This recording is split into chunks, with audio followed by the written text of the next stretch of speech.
આજરોજ દાહોદ, મહીસાગર અને પંચમહાલ જિલ્લાના જુદા જુદા ગામોમાં બિરસા મુંડા ભવન અને ભીલ સમાજ પંચ દ્વારા આદિવાસી સમાજમાં લગ્નમાં થતા ખોટા ખર્ચાઓ નાબૂદ કરવા માટે આદિવાસી સમાજને જાગૃત કરવા માટે પહેલ કરવામાં આવી રહી છે અને ગામે ગામ રથ ફેરવીને સમાજને જાગૃત કરવામાં આવી રહ્યો છે। ત્યારે આ રથ દાહોદ જિલ્લામાં સિગવડ તાલુકામાં તારીખ 2/2/2024ના શુક્રવારના રોજ આવી પહોંચ્યો હતો અને મળતી માહિતી મુજબ દાહોદ જિલ્લાના સિગવડ તાલુકામાં શુક્રવારના રોજ લગ્ન બંધારણને લઈને સમાજને જાગૃત કરવા બિરસા મુંડા ભવન અને ભીલ સમાજ પંચ પ્રેરિત રથ સિગવડ તાલુકામાં આવી પહોંચ્યો હતો। સિગવડ તાલુકામાં લગ્નમાં થતા ખોટા ખર્ચાઓને લઈને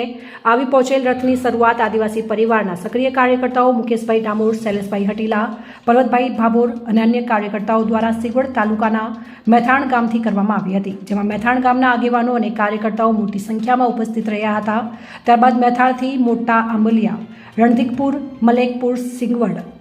ચુંદડી ગામે રાત્રિ રોકાણ કરેલ હતું, જેમાં ચુંદડી ગામના આગેવાનો સાથે રાત્રિ સભા પણ કરવામાં આવી હતી અને આ રથ ત્યારબાદ સિગવડ તાલુકાના જુદા જુદા ગામોમાં ફરીને સમાજને લગ્ન બંધારણ અને લગ્નમાં થતા ખોટા ખર્ચાઓને દૂર કરવા પહેલ કરવામાં આવી હતી, જેમાં મેથાડ, ચુંદડી, ખૂટા, જેતપુરા, કટારાની પાલ્લી, સરજુમી, જલિયાપડા, હીરાપુરા, કાલિયારા,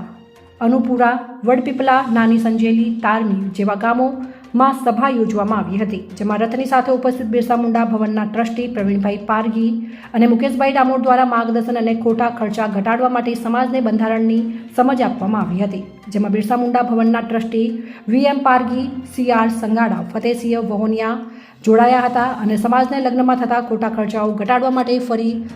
રહેલ રથને ગામે ગામ ઠેર ઠેર સમાજના આગેવાનોએ વધાવી લીધો હતો અને આ બંધારણનો કડકપણે પાલન કરવા આશ્વાસન આપ્યું હતું। સમાજમાં દહેજ ઓછું કરવા અને ડીજે, દારૂ સંપૂર્ણ બંધ કરવા સમાજમાં આગેવાનોની તૈયારી બતાવી હતી।